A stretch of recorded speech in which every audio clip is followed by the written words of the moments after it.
Tudo começou de forma inocente. Ou pelo menos foi isso que eu tentei acreditar. Quando casei com minha atual esposa, ela já tinha uma filha de outro relacionamento. Clara, uma garota de 19 anos, inteligente, reservada, linda, linda demais. Na época, não me permiti pensar nada fora do lugar. Eu era um homem casado, mais velho, e ela, filha da minha mulher. Mas os anos passaram e algo começou a mudar. Clara foi se transformando diante dos meus olhos. A adolescente introspectiva deu lugar a uma mulher decidida, com opiniões fortes e uma beleza que parecia me testar toda vez que sorria. Eu lutava contra esse sentimento, negava a mim mesmo, evitava ficar sozinho com ela por muito tempo. Mas como controlar o que o coração começa a gritar quando a razão se cala? O que mais me atormentava era que ela parecia notar. O jeito como me olhava às vezes, como se soubesse do efeito que causava em mim, e não fazia esforço algum para evitar. Andava pela casa com roupas curtas, sentava no sofá ao meu lado e se espreguiçava como se quisesse provocar. Ou talvez eu estivesse ficando louco, mas aquilo me corroía por dentro. Era como viver numa prisão emocional. Dormia ao lado da mãe, sonhando com a filha. A gota de água veio num final de semana em que minha esposa viajou para cuidar da mãe doente. Clara ficou comigo em casa. Só nós dois. Eu já sabia que aquilo era perigoso, mas não conseguia evitar. Ela cozinhou para nós, riu das minhas piadas, encostou em mim algumas vezes de forma tão sutil quanto explosiva. Até que, no final da noite, estávamos sentados juntos no sofá vendo um filme. A luz da televisão iluminava o rosto dela. E então, ela deitou a cabeça no meu ombro. Senti meu coração disparar, minhas mãos suarem. Aquela proximidade me queimava. Fiquei imóvel, tentando manter o controle, mas era como se meu corpo gritasse para quebrar aquela muralha de silêncio. Foi então que ela olhou para mim, bem de perto, e disse algo que me desmontou. Você também sente isso, né? Fiquei em choque. A pergunta flutuou no ar por segundos que pareceram horas. Meu instinto dizia para fugir, mas meu desejo gritou mais alto. Ela sabia, ela sempre soube. E ali, naquele instante, o mundo girou mais devagar. E tudo que era errado se transformou em uma tentação quase impossível de resistir. E foi nessa noite que tomei a decisão que mudaria tudo. A noite seguinte parecia carregar um peso diferente. Após Clara encostar a cabeça no meu ombro e fazer aquela pergunta direta, senti como se tivesse cruzado uma linha invisível. Passei a madrugada acordado, revivendo cada segundo, cada olhar. Eu sabia o que sentia, mas dizer em voz alta seria como destruir tudo. Meu casamento, minha reputação, minha paz. Mas a verdade é que a paz já não existia há tempos. Eu estava em guerra comigo mesmo. Na manhã seguinte, ela apareceu na cozinha com um moletom que, ironicamente, era meu. Cabelos bagunçados, um sorriso no canto da boca, e aquele olhar. O mesmo olhar que me desmontava. Tomamos café juntos em silêncio, mas era um silêncio denso, carregado de pensamentos não ditos. Até que ela quebrou a tensão. Vai fingir que nada aconteceu ontem? Respirei fundo. Era agora ou nunca. Levantei da cadeira, caminhei até ela e parei bem perto. Meu coração batia tão alto que eu mal conseguia escutar meus próprios pensamentos. Levei a mão até o rosto dela e encarei seus olhos por alguns segundos. Eu não posso fingir mais, Clara. Não posso continuar me enganando. Sim, eu sinto. Sinto desde o dia em que você deixou de ser menina e virou essa mulher que me tira o fôlego toda vez que entra na sala. Ela não disse nada. Apenas se aproximou ainda mais, até que nossos rostos estavam a centímetros de distância. Mas antes que qualquer impulso nos levasse além, recuei. Eu precisava dizer tudo. Precisava tirar aquele peso do peito. Isso é errado, é confuso, é perigoso, mas é real. Eu não estou mais conseguindo esconder, nem de mim mesmo. A verdade é que me apaixonei por você. Não foi planejado, não foi buscado. Simplesmente aconteceu. E agora, toda vez que estou perto de você, sinto como se o mundo parasse por um segundo. Ela me olhou com os olhos marejados e me abraçou. Um abraço apertado, carregado de emoção, de desejo contido, de medo e de alívio. Ficamos assim por minutos que pareceram eternos. E naquele abraço, tudo foi dito sem palavras. Era como se finalmente estivéssemos livres de todo o fingimento. Mas quando a porta da frente se abriu e a voz da minha esposa ecoou pela casa: "Cheguei!" a realidade nos atingiu como um soco no estômago. Clara soltou meu corpo devagar, ainda com os olhos fixos nos meus, e antes de sair da cozinha, sussurrou: "Um dia, a gente vai se permitir viver isso, nem que seja em outra vida." E desde então, carrego esse segredo comigo. A dor de um amor que nasceu na contramão do certo, mas que nunca deixou de arder dentro de mim. Você já viveu um amor impossível como esse? Comente aqui embaixo e compartilhe sua história. Se inscreva no canal Casos de Adultérios para mais relatos intensos e verdadeiros como este. Se quiser o próximo tema, é só dizer. Mi nombre es Valeria. Tengo 37 años y vivo en Florianópolis, un paraíso de playas interminables y un sol que nunca parece ponerse.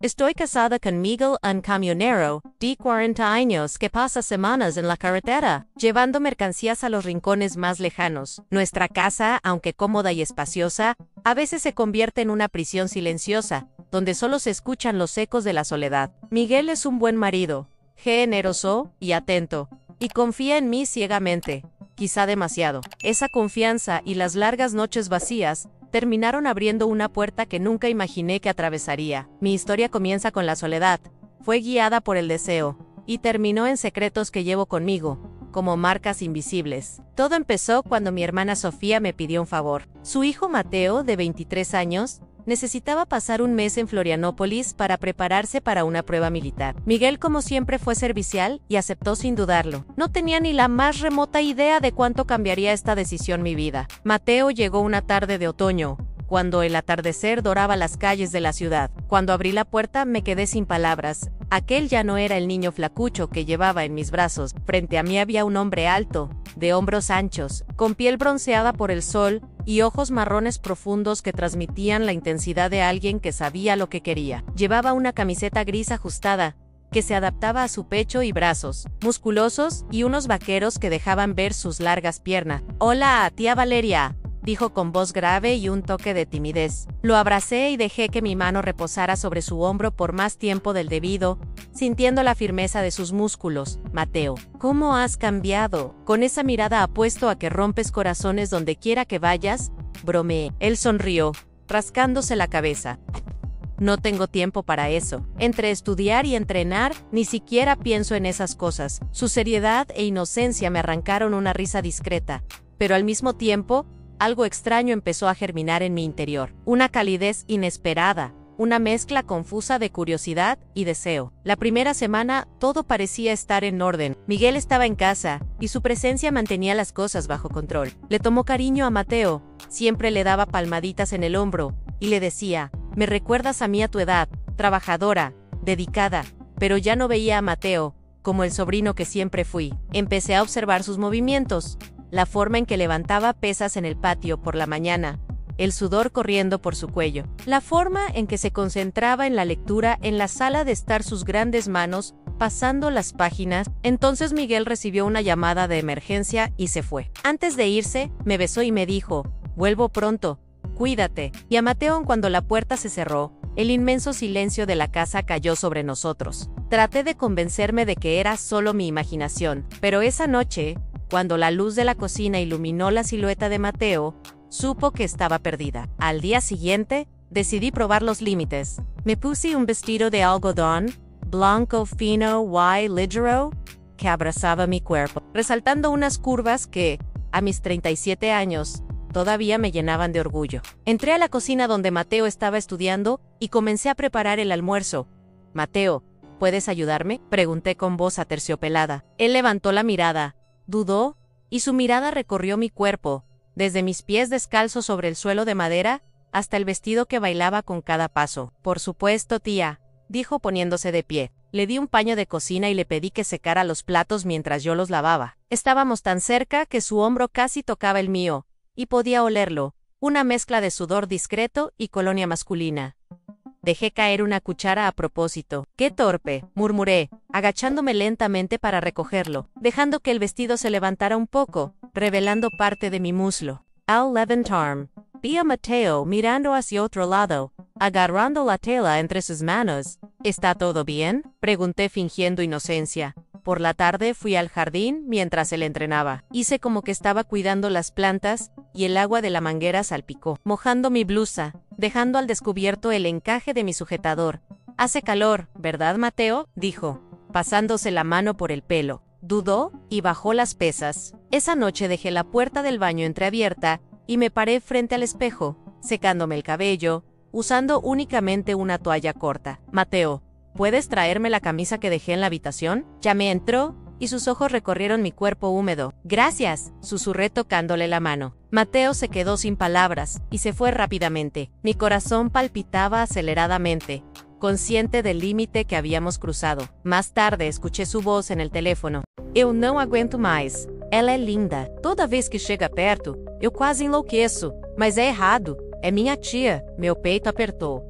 Não era só comigo. Ele também sentia. Na cama, me vi em guerra. Pensava no meu casamento, na minha irmã, nele. Mas as imagens de seus ombros, os olhos famintos, sua voz trêmula, tudo voltava. O primeiro beijo aconteceu num sábado. Miguel estava em casa.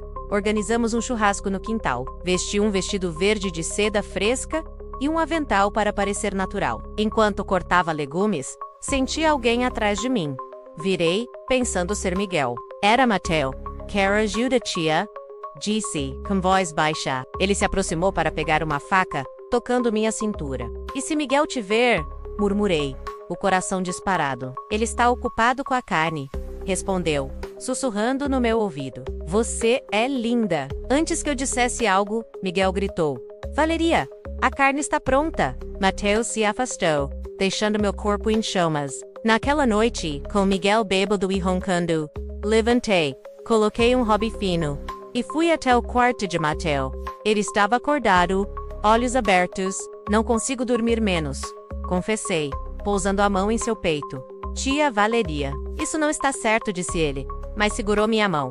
Nos beijamos, foi intenso, proibido. Suas mãos em minha cintura, minha respiração falha. Quando Miguel partiu novamente, na manhã seguinte, procurei Mateo. Ele estava só de cueca, sentado na cama.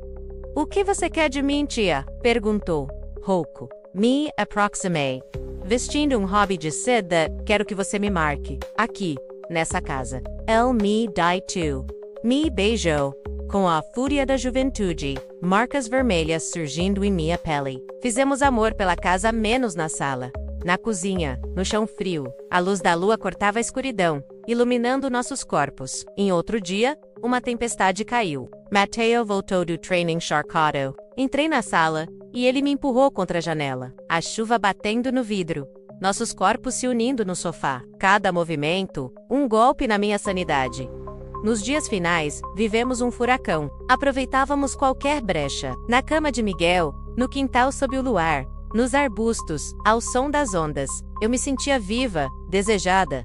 Mas uma rachadura crescia em minha alma. Conversávamos em sussurros, escondidos da casa vazia, planejando momentos impossíveis, criando mundos que só existiam ali, entre quatro paredes. Eu redescobria meu corpo nas mãos de Mateo, e ele se tornava meu vício, minha fuga, meu segredo mais perigoso. Às vezes ele chorava, dizendo que aquilo o destruía, mas não conseguia parar. E eu também não. Era como se o mundo lá fora desaparecesse. Quando Mateo partiu, assisti ele embarcar. Usava a camiseta cinza do primeiro dia, mas com outra segurança no olhar. Se eu passar no exame e trabalhar aqui, eu volto, tia. Recebi uma mensagem de Miguel. Tô voltando, morrendo de saudade. Olhei para a cama, a sala, os cantos marcados por Mateo. Me perguntei se Miguel algum dia perceberia. Desliguei o celular e fui para o banho, tentando lavar as marcas do desejo e da culpa. Minha história não é para exaltar infidelidade, mas um alerta. Às vezes, entramos em jogos sem prever o preço. Eu encontrei vida naqueles momentos proibidos, mas o custo foram rachaduras eternas na minha alma. E você acha que a culpa foi só minha? Ou Mateo também teve sua parte nesse jogo? Que calor, né, Mateo? Disse, passando a mão pelo cabelo. Ele hesitou, abaixando os pesos. À noite, deixei a porta do banheiro entreaberta e fiquei em frente ao espelho, secando o cabelo, usando apenas uma toalha curta. Mateo, pode pegar a camiseta que deixei no quarto? Chamei, ele entrou, e seus olhos viajaram pelo meu corpo úmido. Obrigada, menos sussurrei, tocando sua mão. Mateo ficou sem reação, e saiu rapidamente. Meu coração disparava. ciente do limite que ultrapassávamos. Mais tarde, ouvi sua voz ao telefone. Eu não aguento mais.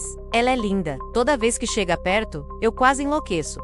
Mas é errado. É minha tia. Meu peito apertou. Não era só comigo. Ele também sentia. Na cama, me vi em guerra. Pensava no meu casamento, na minha irmã, nele. Mas as imagens de seus ombros, os olhos famintos, sua voz trêmula, tudo voltava. O primeiro beijo aconteceu num sábado. Miguel estava em casa. Organizamos um churrasco no quintal. Vesti um vestido verde de seda fresca e um avental para parecer natural. Enquanto cortava legumes, senti alguém atrás de mim. Virei, pensando ser Miguel. Era Mateo. Quer ajuda, tia? Disse, com voz baixa. Ele se aproximou para pegar uma faca, tocando minha cintura. E se Miguel te ver? Murmurei, o coração disparado. Ele está ocupado com a carne, respondeu, sussurrando no meu ouvido. Você é linda. Antes que eu dissesse algo, Miguel gritou. Valeria, a carne está pronta. Mateo se afastou, deixando meu corpo em chamas. Naquela noite, com Miguel bêbado e roncando, levantei. Coloquei um hobby fino e fui até o quarto de Mateo. Ele estava acordado, olhos abertos. Não consigo dormir menos, confessei, pousando a mão em seu peito. Tia Valeria. Isso não está certo, disse ele, mas segurou minha mão. Nos beijamos, foi intenso, proibido. Suas mãos em minha cintura, minha respiração falha. Quando Miguel partiu novamente, na manhã seguinte, procurei Mateo. Ele estava só de cueca, sentado na cama. O que você quer de mim, tia? Perguntou, rouco. Me? Aproximei, vestindo um hobby de seda. Quero que você me marque, aqui, nessa casa. El, me, die too. Me beijou com a fúria da juventude, marcas vermelhas surgindo em minha pele. Fizemos amor pela casa menos na sala, na cozinha, no chão frio. A luz da lua cortava a escuridão, iluminando nossos corpos. Em outro dia, uma tempestade caiu. Mateo voltou do training Charcado. Entrei na sala, e ele me empurrou contra a janela. A chuva batendo no vidro, nossos corpos se unindo no sofá. Cada movimento, um golpe na minha sanidade. Nos dias finais, vivemos um furacão. Aproveitávamos qualquer brecha. Na cama de Miguel, no quintal sob o luar, nos arbustos, ao som das ondas. Eu me sentia viva, desejada, mas uma rachadura crescia em minha alma. Quando Mateo partiu, assisti ele embarcar. Usava a camiseta cinza do primeiro dia, mas com outra segurança no olhar. Se eu passar no exame e trabalhar aqui, eu volto, tia. Recebi uma mensagem de Miguel.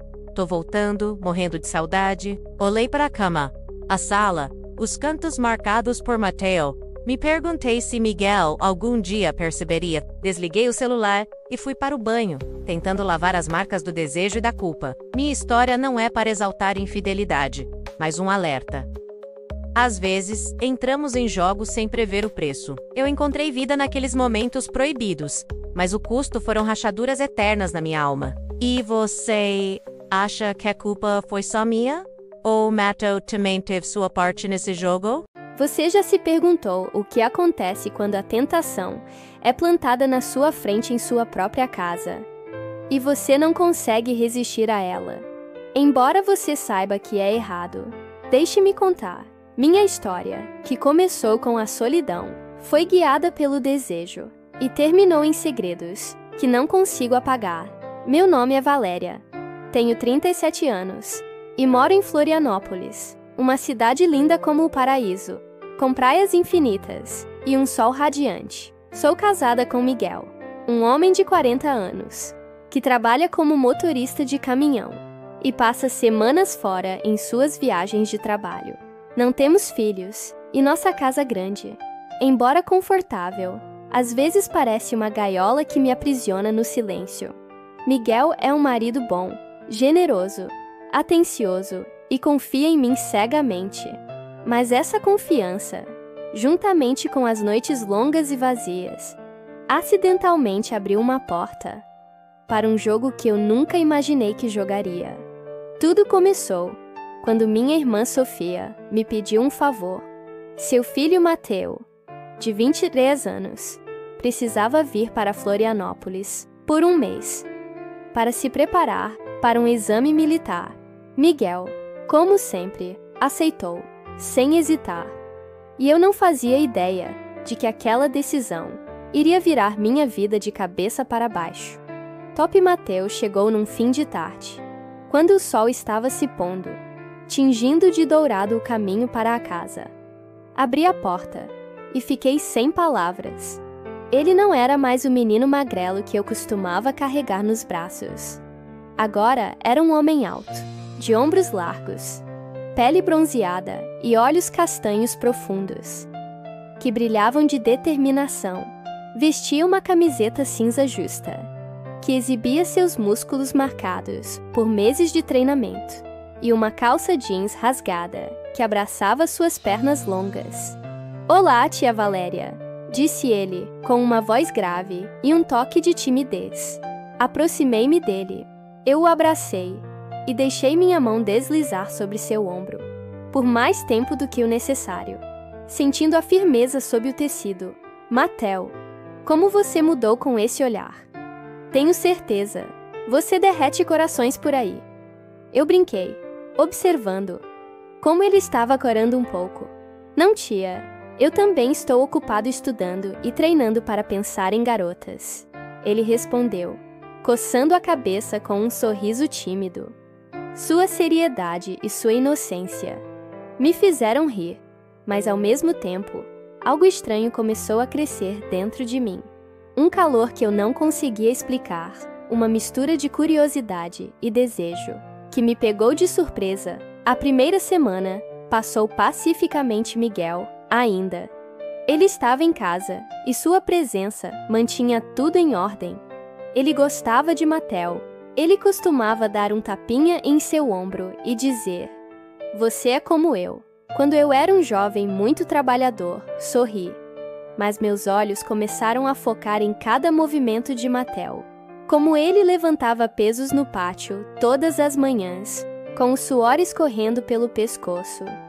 Ou como ele se sentava, lendo à mesa da sala de jantar. Suas mãos grandes, folheando as páginas. Então, Miguel recebeu uma ordem urgente antes de sair. Ele me beijou e disse: "Volto logo. Cuide-se." E, Mateu.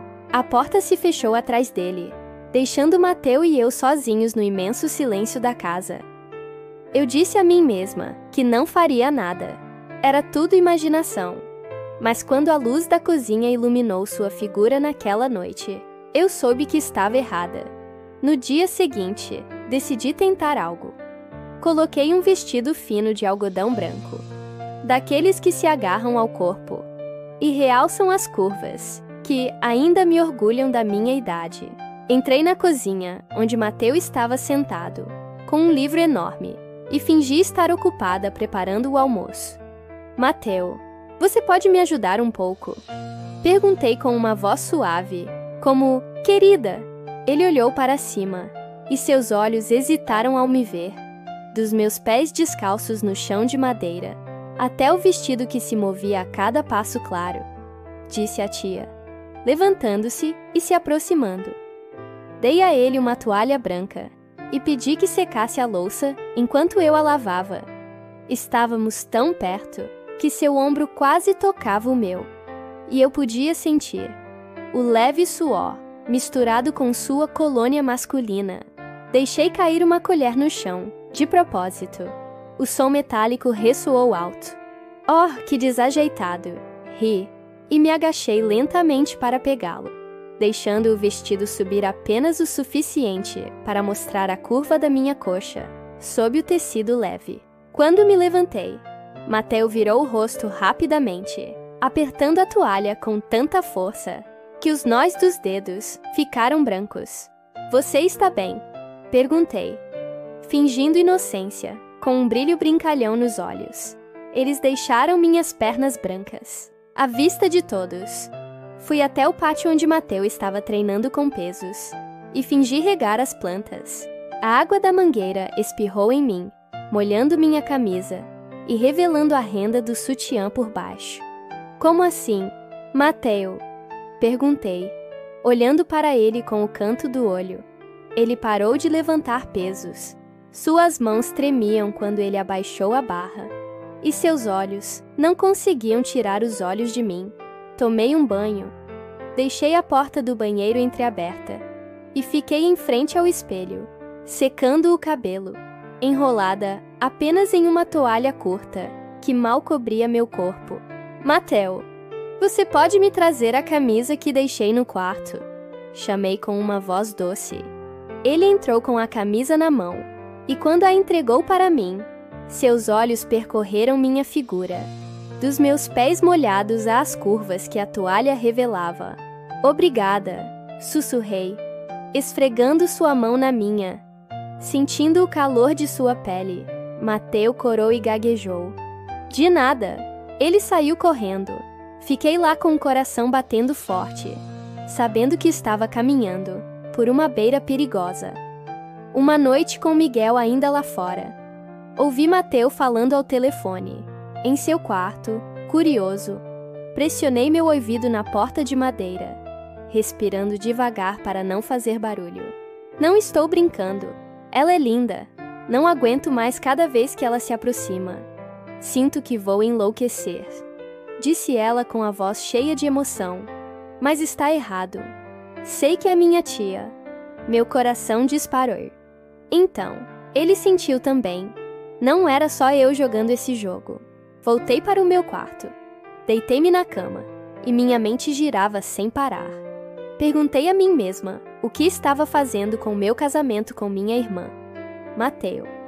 Mas então sua imagem, seus ombros largos, seus olhos famintos, sua voz trêmula, apareceu e eu sabia. Não queria parar. O primeiro encontro ocorreu em uma noite de sábado.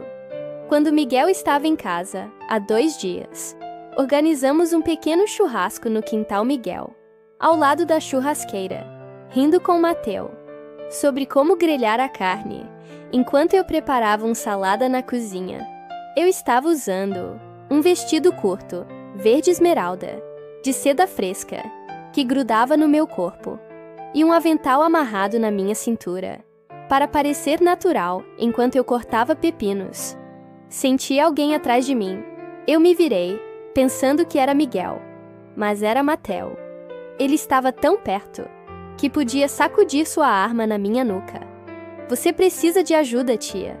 Perguntou com uma voz baixa e lenta, tocando minha cintura, quando ela pegou uma faca no balcão. Eu me assustaria. E se Miguel te vir tão perto? Eu sussurrei meio brincando, com meu coração batendo forte. Mateo! Sorriu de lado com um brilho travesso nos olhos. Ele está ocupado com a carne. Ele não vai notar. Ele se inclinou. Mas seus lábios estavam a centímetros do meu ouvido, e ele murmurou: Você é linda. Você sabia disso antes.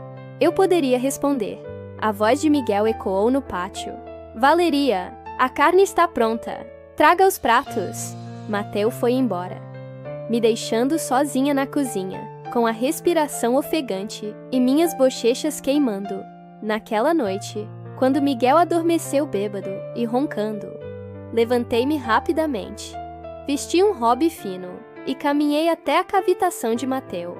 Ele estava acordado, deitado na cama com os olhos arregalados. Eu não consigo dormir, eu disse, sentada ao lado dele, colocando a mão em seu peito através da camisa fina. Não consigo parar de pensar em você. Mateo olhou para mim, com os olhos escurecidos pelo desejo. Tia Valéria, isso não está certo, ele sussurrou, mas sua mão agarrou a minha e me puxou para si. Nós nos beijamos. Um beijo intenso e proibido.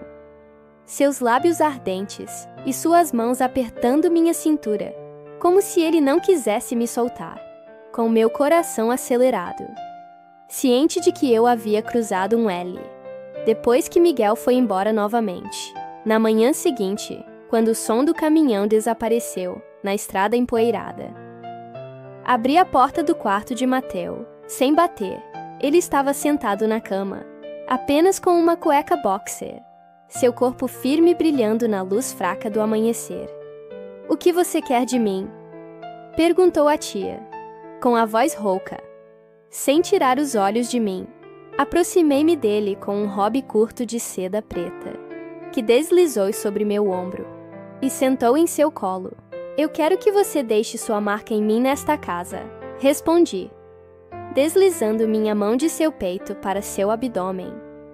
Mateu não disse mais nada. Deitou-me na cama, beijando-me com toda a fúria da sua juventude. Os lençóis amassaram, e desta vez não foi apenas um beijo. Ele virou-me de costas, segurando-me os pulsos com força. Os seus lábios descendo do meu pescoço até o meu peito, deixando marcas vermelhas na minha pele. As nossas respirações misturavam-se no silêncio. E quando foi mais longe, senti cada batida do seu coração. Através da sua pele queimada, não ficamos. Na sala naquela noite, ele arrastou-me para a cozinha. Sentou-me à mesa, onde costumava preparar o pequeno almoço, para Miguel. E continuamos o nosso jogo, os pratos. Eles tremiam quando ele me empurrava contra a parede, e o luar através da janela iluminava o seu rosto, meio inocente, meio selvagem. Dormimos, abraçados um no outro no chão da cozinha, envoltos no frio da noite. E quando acordei, soube que aquela casa não era mais só minha e do Miguel. O terceiro encontro foi numa tarde de chuva torrencial. Quando Mateu voltou encharcado da academia, eu estava na sala, olhando pela janela, quando ele entrou, com a camisa grudada no corpo e o cabelo pingando água no chão. Tia Valéria chamou com uma voz profunda. E, turvamente, me virei, e antes que pudesse dizer qualquer coisa, ele avançou me empurrando contra a janela. A chuva batia no telhado, abafando nossos suspiros. Ele tirou a camisa molhada, jogou-a no chão e me levou para o sofá. Desta vez, não havia dúvidas. Suas mãos fortes me levantaram, me deitaram nas almofadas. E quando ele se inclinou sobre mim, senti o calor de seu corpo, misturado com o frio da água da chuva.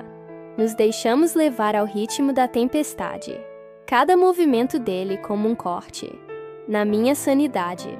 Quando terminamos, ele foi embora, meu lado ofegante sussurrando: "Você me deixa louca."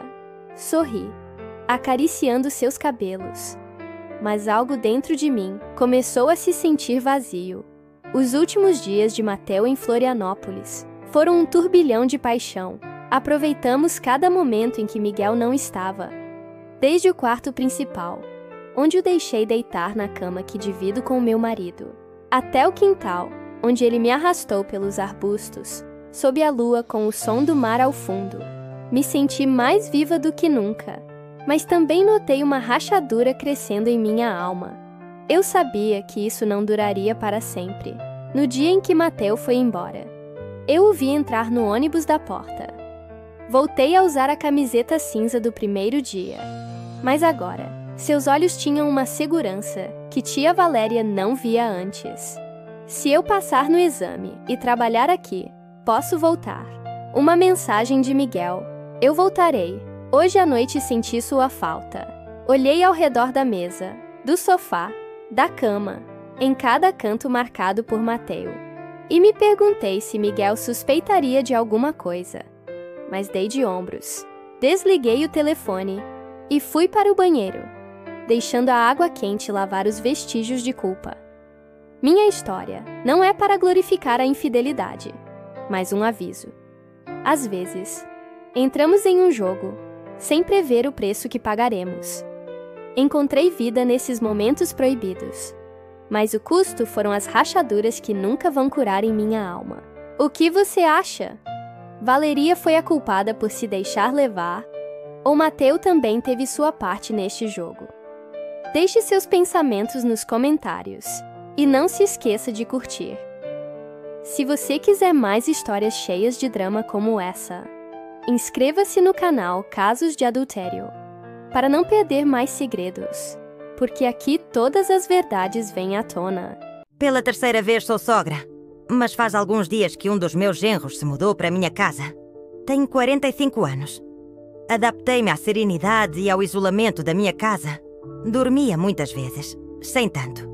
Porém, conto que naquela noite, com os olhos fixos no teto do meu quarto, meditei sobre tudo o que fiz. fiz ao longo da minha vida, comecei a refletir. Não sei, o que está acontecendo comigo serão meus anos, ou ninguém me considera mais atraente, porque já faz tanto tempo. Não fiz nada, sabe o quê? Aludo, então, não haja como inocente. Virei de um lado para o outro na cama larga onde estava deitada, enquanto lembrávamos daqueles momentos em que meu marido e eu acordamos para a monotonia da minha rotina. Eu estava exausta. Percebi que a meia-noite se aproximava. Respirei fundo e disse a mim mesma: chega de pensar tanto. É melhor tentar ir para a cama. Com aqueles barulhos incompreensíveis no quarto da minha filha e do meu genro, uma faísca acendeu em mim. A curiosidade interior me pegou de surpresa, desafiando a rotina da minha vida. Olhei atentamente e os sons vindos dos cômodos adjacentes aumentaram meu desconforto. Um arrepio percorreu minha espinha, semelhante à brisa do amor que desperta depois de anos de descanso. Levantei-me com determinação, abandonando o sono e os cobertores para investigar o incerto. A casa permaneceu silenciosa, porém, murmúrios de paixão atravessavam as paredes. Levantei a maçaneta da porta com cautela e cuidado, empurrando-a levemente para reduzir o barulho ao mínimo. Saí e, sem pensar, caminhei na ponta dos pés pelo corredor, impulsionado pela atração magnética da coisa ilegal. A temperatura na casa estava aumentando, mas não apenas o clima, mas a intensidade da coisa enigmática que a cá aquecia. Minhas mãos estavam suando, e a saliva na minha boca começou a crescer, e eu estava expelindo, como se fosse água. Encontrei a porta do quarto da minha filha e do meu genro, com o pulso acelerado e o coração batendo forte. Pressionei meu ouvido na porta como se não soubesse o que eles estavam fazendo, como se fosse um segredo, escondido de mim, do qual eu não tinha conhecimento. A voz da minha filha ficou mais clara e mais alta. Ouvia dizer: por favor, diminua o ritmo, um pouco. Minha mãe está no outro quarto e pode nos ouvir com calma, amiga que ela tem. Conhecimento de tudo isso, sim. Mas não, devemos gerar tanto. Tumulto. É importante lembrar que estamos na casa dela e devemos ter respeito. Por isso não gosto quando você carrega seus óculos. Você senti que o tempo parou quando ouvi as palavras da minha filha. Entendi claramente que minhas ações não eram as corretas. Talvez você me chame de mãe ruim, ou talvez eu provoque terror em sua mente. No entanto, a verdade é que naquele momento eu estava simplesmente agindo, motivada por minha essência humana. Eu lentamente recuei, mas decisivamente eu fiquei em um ursinho da pelúcia. Um daqueles que falam com o ser. Apertei, cerrei minhas mãos e cerrei os dentes, como se dissesse a mim mesmo: não é possível que eu tenha feito isso. O silêncio da noite não conseguiu silenciar a voz do ursinho de pelúcia que gritava: olá, eu te amo, eu te amo. Eu rapidamente saí e, como pude, fechei minha porta sem fazer barulho, permanecendo um longo tempo parado atrás dela. Notei que alguém emergiu do quarto deles e certamente levantou o ursinho de pelúcia agora que sua voz foi ouvida novamente. Tudo começou desta forma, mas você verá o que eu finalmente fiz com o meu genro. Não, tire ainda ao melhor de você. Sugiro que você entre no meu canal e coloque em movimento o sino sem esquecer de me deixar seu polegar para cima ou compartilhá-lo com seus amigos. Eu mal conseguia ir para a cama envolto em reflexões que se concentravam no que eu tinha feito naquela noite. Foi longa, mas também se tornou interminável quando, de frente para o amanhecer, o sol deu o sinal de um novo dia. Mas meu coração ainda batia no ritmo das memórias de minhas ações, de apenas algumas horas antes. Não, eu poderia sair do meu quarto como se o simples ato de mover um pé para fora daquele santuário me expusesse. Mas eu também ansiava por desmantelar o feitiço que ela lançou em minha mente, sem saber se eles me ouviram ou se pensaram que eu estava espionando. Foi naquele momento que notei a batida suave na porta. Minha voz tremendo me questionou quem é ela. Ela respondeu com uma ternura que só uma filha pode possuir: Você se lembrou? Eu tenho uma consulta médica hoje, devo ir para não perder minha vez. Meu marido está passando a noite. Ontem ele agiu como um louco. Parece que ele não suportou a ressaca. Tudo bem, você não precisa se preocupar. E desculpe por não estar com você. Mas isso escapou da minha mente com grande compreensão. Ela calorosamente expressou: sem problemas, mãe. Então te vejo mais tarde. Seus passos se distanciaram, me deixando apenas com ele. Eco de sua partida após a caminhada precipitada pela minha filha. Eu me vi imersa em um oceano de pensamentos, agitada pela verdade do que havia acontecido na noite anterior, que impactava intensamente minha consciência. Eu não conseguia parar de me sentir envergonhada e ao mesmo tempo intrigada pela possibilidade de minha filha e seu marido estarem cientes do meu acesso fugaz à privacidade de seu quarto. Escolhi enfrentar a situação e abandonar meu refúgio. Com passos incertos, atravessei o corredor e fui em direção à cozinha, onde encontrei meu genro sentado à mesa com uma xícara de café nas mãos.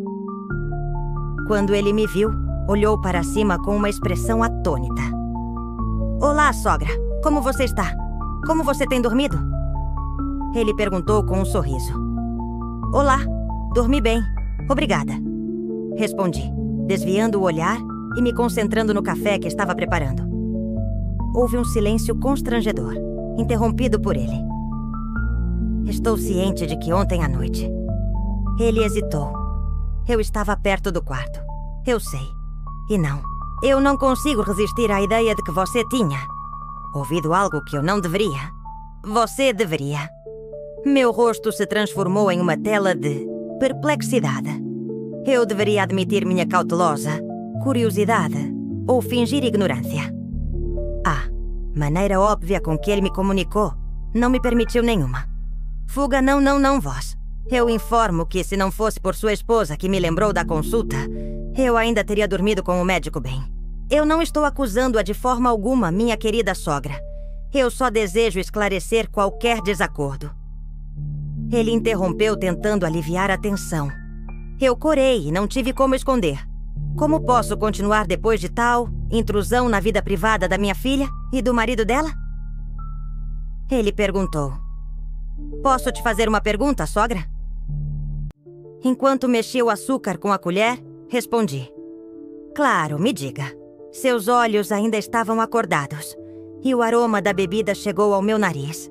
Estava claro que ela ainda estava levemente afetada pelos efeitos das bebidas do dia anterior. Sogra, desde a partida do meu sogro. Quantas vezes você esteve comigo? Ela expressou com um olhar fugaz. E mordendo os lábios, eu disse a ela que ela estava quase derramando meu café em mim. Eu não acho que este seja um problema que você precisa discutir com você. Eu acho que você está confusa porque você ainda está um pouco tonta. Você provavelmente olhou para o meu rosto e disse: Sogra, não fique tão brava a ponto de não te agradar, porque se eu comer, você mencionou que eu vou ficar corajosa com algumas bebidas. Você não precisa disso. Desde que, com todos os 5 sentidos ontem à noite, estava atrás da porta do meu quarto. Mas, sogra, o que eu realmente desejo alcançar é estar disponível para ajudá-la se você precisar de seu oleado. Realmente, eu percebi como em um beco sem saída. Miller não é um indivíduo jovem e bem vestido. Seu trabalho como chefe de TI em uma empresa forneceu-lhe algumas vantagens, como o uso do ginásio. Quando eu estava prestes a atender, a porta da frente se abriu e eu saí da cozinha para descobrir quem era minha filha com uma cara preocupada. Me cumprimentou. Olá, mãe. Você não tem ideia do que aconteceu comigo na lâmina. Uma demonstração está sendo produzida e eles não estão permitindo que ninguém passe. Ao observar que a hora havia passado, eu optei por voltar para casa. Meu genro estava na cozinha distraído com algo em seu telefone celular. O ar estava cheio de tensão. Mas minha filha não estava ciente do que estava acontecendo dentro das paredes da minha casa. Bem, estou cansado. Vou fazer uma pausa. Minha filha disse, indo em direção ao seu quarto. Meu genro se levantou e, antes de perseguir minha filha, ele ficou na minha frente. Sogra, eu estou ciente de que há algo em você que quer. Mas pense nisso. Lembre-se que apenas algumas paredes nos separam. Eu não expressei nada. Eu simplesmente olhei em seus olhos enquanto ele levantava a cabeça, em um sinal de rejeição. A tranquilidade que antes prevalecia em minha casa parecia estar em perigo por causa do elefante que permitiu entrar com meu comportamento naquela noite, mesmo admitindo ser culpado de invadir onde não deveria. Eu também pude observar o tipo de indivíduo com quem minha filha estava. Aquela noite marcou a noite mais longa da minha existência, até que o tic-tac do relógio parou. Eu não tinha ideia de como comunicar isso à minha filha. Eu não queria infligir nenhum mal a ela, muito menos queria ser o motivo da separação entre nós. Eu escolhi falar com o meu genro primeiro para entender seu ponto de vista. Eu queria saber se ele ainda estava consciente e sem repercussões das xícaras. Eu persisti no mesmo pensamento. Não era necessário que eu o localizasse, pois foi ele quem se aproximou de mim pedindo desculpas pelo seu comportamento do dia. Antes eu respondi que estava tudo bem, apenas que eles deveriam sair da minha casa, mas que eu sempre teria que estar atenta à minha filha. Eu não fiz isso simplesmente porque ele agiu dessa forma.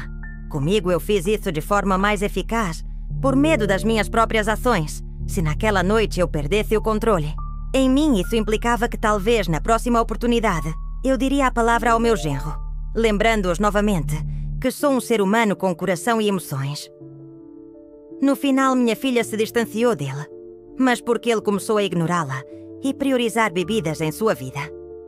Minha filha nunca entendeu o que eu discutia com meu genro e atualmente reside em minha casa. E ocasionalmente eu a incentivo a ajudar o marido, pois a cada dia ele se desfaz mais. Nenhuma pessoa pode evitar ter pensamentos sombrios ou inadequados. Mas sim, podemos prevenir o consumo do que não é apropriado. E principalmente é preferível que os cônjuges vivam sozinhos, pois não implica ser um pai, mãe, irmão, irmã ou tio que exista. Segurança, quero agradecer pela atenção e tempo dispensados às minhas histórias. Antes de terminar, quero sugerir que se inscreva no meu canal e que inicie o sininho sem parar de pressionar. O joinha como prova de que foi do seu agrado. Um abraço. Até a próxima. Sentei-me na velha poltrona da pequena casa em Sevilha, com o suor escorrendo pela minha testa. O verão daquele ano foi insuportável. O sol, brilhante e implacável, filtrava-se pela janela, transformando o quarto numa espécie de forno. Eu estava descalço, segurando um copo de água gelada nas mãos, mas mesmo assim, não conseguia me livrar do calor.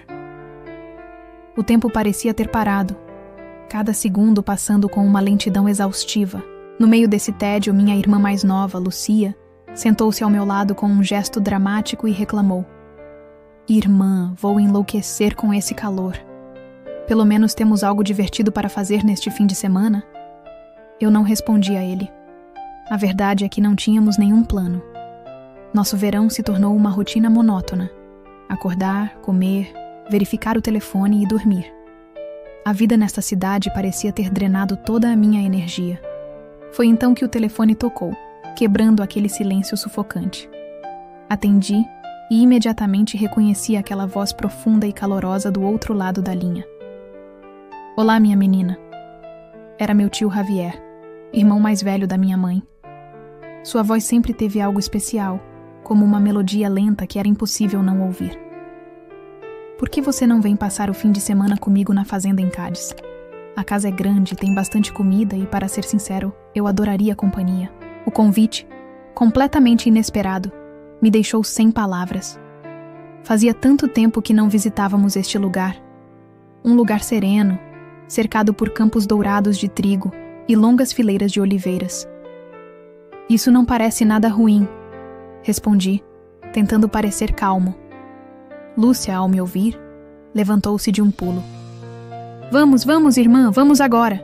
Em questão de minutos, arrumamos nossas coisas. Eu arrumei algumas roupas, meu livro favorito e um vestido leve para a noite. 2 horas depois, deixamos a agitação de Sevilha para trás e seguimos em direção ao interior de Cádiz. A paisagem mudou radicalmente à medida que nos afastávamos. As ruas de asfalto cinza deram lugar a uma estrada de terra avermelhada, ladeada por oliveiras centenárias e campos de trigo balançando ao vento. Quando a fazenda finalmente apareceu diante dos meus olhos, vi uma velha casa de pedra com um telhado de telhas vermelhas e uma ampla varanda com vista para as colinas. Ali, encostado no corrimão, com uma taça de vinho tinto na mão, estava o tio Javier. Ele tinha uma postura relaxada, mas magnética. Ele vestia uma camisa branca com as mangas arregaçadas, calças escuras, e seu cabelo castanho estava levemente despenteado pela brisa. "Bem-vindas, meninas", disse ele, sorrindo, seus olhos escuros brilhando ao sol. Quando ele me abraçou, senti seu perfume. Sândalo com um leve toque de couro, um perfume masculino que deixou uma impressão duradoura. A casa ainda era a mesma das minhas lembranças. Paredes de pedra bruta, móveis rústicos de madeira e aquele calor envolvente. Porém, naquela tarde, senti algo diferente no ar, um peso que não consegui identificar. "Preparei o jantar", anunciou Javier, nos levando para a sala de jantar. Na mesa havia pão torrado, queijo manchego, presunto serrano e azeitonas verdes. Uma refeição simples, mas muito nossa. Durante o jantar, ele nos contou histórias engraçadas de sua juventude que fizeram Lucia rir alto. Contudo, de vez em quando, percebi que ele olhava fixamente para mim. Não era o olhar comum de um tio para sua sobrinha, mas algo mais profundo, como se ele estivesse procurando por algo escondido dentro de mim. Depois do jantar, subi para o meu quarto. Era uma sala pequena, com uma janela com vista para os infinitos campos de trigo. Saí para a sacada e respirei o ar fresco da noite. A brisa da noite trouxe consigo o farfalhar das folhas. "Linda noite, não é?" Ouvi sua voz da sacada ao lado. Virei-me, e lá estava ele, com a camisa desabotoada no pescoço e uma expressão mais relaxada do que durante o dia. "Sim, muito bonito", respondi, percebendo meu coração acelerado. O vento brincava com meus cabelos. "Como foi seu ano?" ele perguntou com aquela voz profunda, como se abrisse um espaço íntimo só para nós. "Estranho", eu disse. "Às vezes sinto como se tudo estivesse passando como um raio, e outras vezes, como se não estivesse avançando." Ele assentiu. Sua expressão era de compreensão silenciosa. "Às vezes desejamos algo sem saber o que é", ele sussurrou, com uma melancolia que me abalou. Não por medo, mas por um sentimento que eu não conseguia explicar. Naquela noite, acordei de repente, sem saber por quê. O ar na casa parecia denso, carregado de algo estranho. Levantei-me e caminhei pelo corredor com o coração acelerado. Tudo estava silencioso, exceto pelo leve rangido da madeira sob meus pés. Olhei para fora da escada e vi a sala de estar escura. Ali, no sofá, estava Javier. Ele segurava uma taça de vinho, a cabeça inclinada para trás e os olhos fechados. Sua camisa desabotoada revelava sua pele bronzeada. Eu sabia que não deveria estar ali, mas meus pés não se moviam. Quando ele abriu os olhos e me viu, ele não disse nada. Naquele silêncio entendi que algo havia mudado entre nós. Naquela noite não consegui voltar a dormir. Na escada, observando, ou na penumbra, e inclinou para a frente. "Você não consegue dormir?" Quebrar eu neguei. "Você quer um pouco?" Perguntado, Fiquei na escada, observando-o na penumbra. Ele colocou o copo na mesa e se inclinou para a frente. "Você não consegue dormir?" Ele quebrou o silêncio com sua voz profunda. Eu neguei. "Você quer um pouco?" Ele perguntou, apontando para a garrafa de vinho. Assenti, mesmo sabendo que não estava acostumado com seu gosto forte. Ele serviu uma taça e me entregou, seus dedos roçando os meus, um toque leve, mas que me fez estremecer. Tomei um gole. Era um vinho forte e temperado que queimava na garganta. "Você é muito acostumado com isso", sorriu. "Você não está muito acostumado com isso, não é?" Ele sorriu. Não respondi, apenas fiquei sentada em frente a ele, ciente do tecido fino do meu hobby e da pele nua por baixo dele. Faz muito tempo que você não vem aqui, ele disse, olhando para o nada.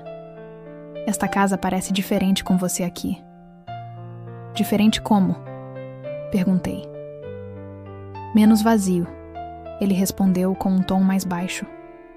Suas palavras fizeram meu estômago embrulhar. Não pelo que ele disse, mas por como ele disse. A conversa íntima falou sobre sua vida na fazenda, como o tempo parecia parar ali. E você? Perguntou ele de repente. Você está feliz? Eu não sou. A conversa se tornou íntima. Ele falou sobre sua vida na fazenda, como o tempo parecia parar ali. E você? Ele perguntou de repente. Você está feliz? Não tenho certeza, admiti, brincando com o copo. Se uma linha invisível. Eu me levantei e disse, tão perto que mal. Boa noite. O ar entre nós ficou denso, como se estivéssemos prestes a cruzar uma linha invisível. Levantei-me dizendo que precisava dormir. Javier também se levantou, chegando tão perto que apenas alguns centímetros nos separavam. Senti o calor do seu corpo. Por um momento, pensei que ele fosse me tocar, mas ele apenas sussurrou. Boa noite. Estava acontecendo? Na manhã seguinte, tudo parecia normal. Javier estava preparando o café e eu que, sabendo como eu, você é muito previsível. Ele brincou, mas seus olhos diziam o contrário. Subi para o meu quarto com o coração acelerado. O que estava acontecendo? Na manhã seguinte, tudo parecia normal. Javier estava fazendo café e me entregou uma xícara sem que eu pedisse, sabendo que eu gostava. Você é muito previsível, ele brincou. Mas seus olhos diziam o contrário. De repente ele perguntou. E seu namorado? Não tem. Por quê? Talvez porque eu não tenha encontrado alguém que realmente me faça vibrar, eu disse, daquela última palavra. Vibrar como? Ele sussurrou. Seu olhar conversamos sobre coisas triviais.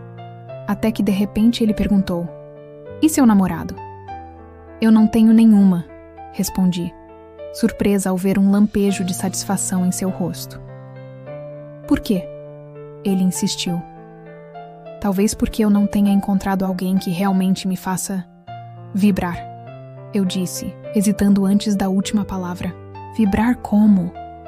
Ele sussurrou, seu olhar penetrando o momento. Eu costumava vir aqui para pensar, disse ele. Como naquela tarde saímos para uma caminhada. O sol brilhava nos campos dourados. Javier nos levou até uma colina de onde podíamos ver um lago cintilante ao longe. Eu costumava vir aqui para pensar, ele disse nostalgicamente. Sentei-me na grama, sentindo-me leve, e notei seu olhar fixo em mim, discreto, mas inconfundível. Não dissemos mais nada. Nós apenas deixamos o vento falar por nós. Naquela noite, depois de jogar cartas e Lucia ir dormir, fiquei com Javier na sala de estar. A luz fraca realçava suas feições fortes. Toda vez que ele me passava um cartão, seus dedos roçavam nos meus. Não era mais uma coincidência. O jogo terminou, mas ninguém se moveu. Um longo dia, murmurei. Ele acenou com a cabeça e levantou a mão como seme, e minha pele formigasse. Ele parou. Está tarde, ele disse, com a voz rouca. Foi um longo dia, murmurei. Ele assentiu, levantou a mão como se fosse me tocar, e minha pele se arrepiou. Ele parou. Está tarde, ele disse com a voz rouca. Levantei-me, com as pernas tremendo, sentindo seu olhar me seguindo enquanto eu subia. Eu não conseguia dormir. Sua imagem ocupou minha mente. Ouvi passos no corredor. A porta se abriu. Era Javier nas sombras. Você não dormir? Perguntado, eu neguei. Venha comigo, ele disse, não como uma ordem, mas como um convite impossível. Você não consegue dormir? Perguntado. Eu neguei. Venha comigo, ele disse, não como uma ordem, mas como um convite impossível de recusar. Eu o segui até a varanda. O luar projetava sombras no chão de pedra. Ele se apoiou no corrimão e cruzou os braços. Sua camisa estava aberta e desgrenhada. Fiquei ao lado dele. Lugar parece diferente à noite, sussurrei. Tudo muda. Este lugar parece diferente à noite, sussurrei. Tudo muda à noite, ele murmurou, com os olhos fixos nos meus. Você não deveria estar aqui, ele disse suavemente, mas seu olhar dizia o contrário. Por você, meu acelerado. Ele suspirou e sua mão roçou a minha. Não eu sei primeiro, ele ou eu, ou o mundo. Seus lábios encontraram os meus. Foi um beijo suave. Meus dedos se enredaram em seus cabelos, puxando-o para mais perto. Exploratório, faminto. Então por que você não me pede para ir embora? Perguntei, com o coração acelerado. Ele suspirou e sua mão roçou na minha. Não sei quem se moveu primeiro, ele ou eu, ou se o mundo parou de girar. Seus lábios encontraram os meus. Foi um beijo suave, mas que provocou algo selvagem. Meus dedos se enredaram em seus cabelos, puxando-o para mais perto. Cada músculo dele estava tenso, sua pele áspera sob a camisa. Ele me pressionou contra o corrimão. O beijo se tornou mais profundo, exploratório, faminto, ligeiramente. Suas mãos percorreram minha cintura, até parar sob meu peito. Não deveríamos, eu disse ofegante. Meu roupão abriu um pouco. Suas mãos percorreram minha cintura até parar abaixo do meu peito, como se estivessem memorizando meu corpo. Não deveríamos, eu disse ofegante. Eu sei, ele sussurrou, mas seus lábios permaneceram. Sonolenta de Lúcia nos assustou. Não sabemos. Cada toque dele era elétrico, acendendo algo que eu não conseguia e não iria parar. A voz sonolenta de Lúcia nos assustou. Nós nos separamos, agitados. Corri para o meu quarto. Encostado na porta, eu ainda sentia o eco dos seus lábios, o calor das suas mãos, o gosto da sua respiração. Nós cruzamos uma linha sem retorno. Nos afastamos pela estrada de terra, enquanto a imagem de Javier parado no alpendre ia se tornando menor no retrovisor. Eu sentia como se o calor do seu corpo, o peso do seu olhar e o gosto dos seus lábios ainda estivessem grudados em mim, como se o ar que eu respirava estivesse impregnado dele. Lúcia, ao meu lado, tagarelava animada sobre a viagem, sobre como queria voltar em breve, sobre as fotos que tiramos. Eu apenas sorria de leve, tentando participar, mas minha cabeça estava longe, entre aquelas colinas douradas e o cheiro de madeira e vinho. Durante o caminho de volta, revisei mentalmente cada instante, cada palavra, cada toque. Tudo parecia tão recente, como se pudesse esticar a mão e tocar de novo. Mas ao mesmo tempo, tão distante, tão fora de qualquer lógica aceitável. Ao chegar em casa, o calor da cidade me recebeu como um soco. A mesma casa pequena, as mesmas paredes abafadas. Pero tudo havia mudado. Eu tinha mudado. As noites seguintes foram um tormento. A cama parecia grande demais. O silêncio, pesado. E os sonhos. Javier aparecia em todos eles. Às vezes no alpendre, outras na cozinha ou na colina de trigo, sempre me olhando como naquela noite, como se o mundo inteiro não fosse suficiente para conter o que havia entre nós. Os dias passaram. Um dia, quando cheguei em casa do mercado, encontrei uma carta sem remetente na caixa de correio. Reconheci sua letra instantaneamente, tremendo enquanto a segurava.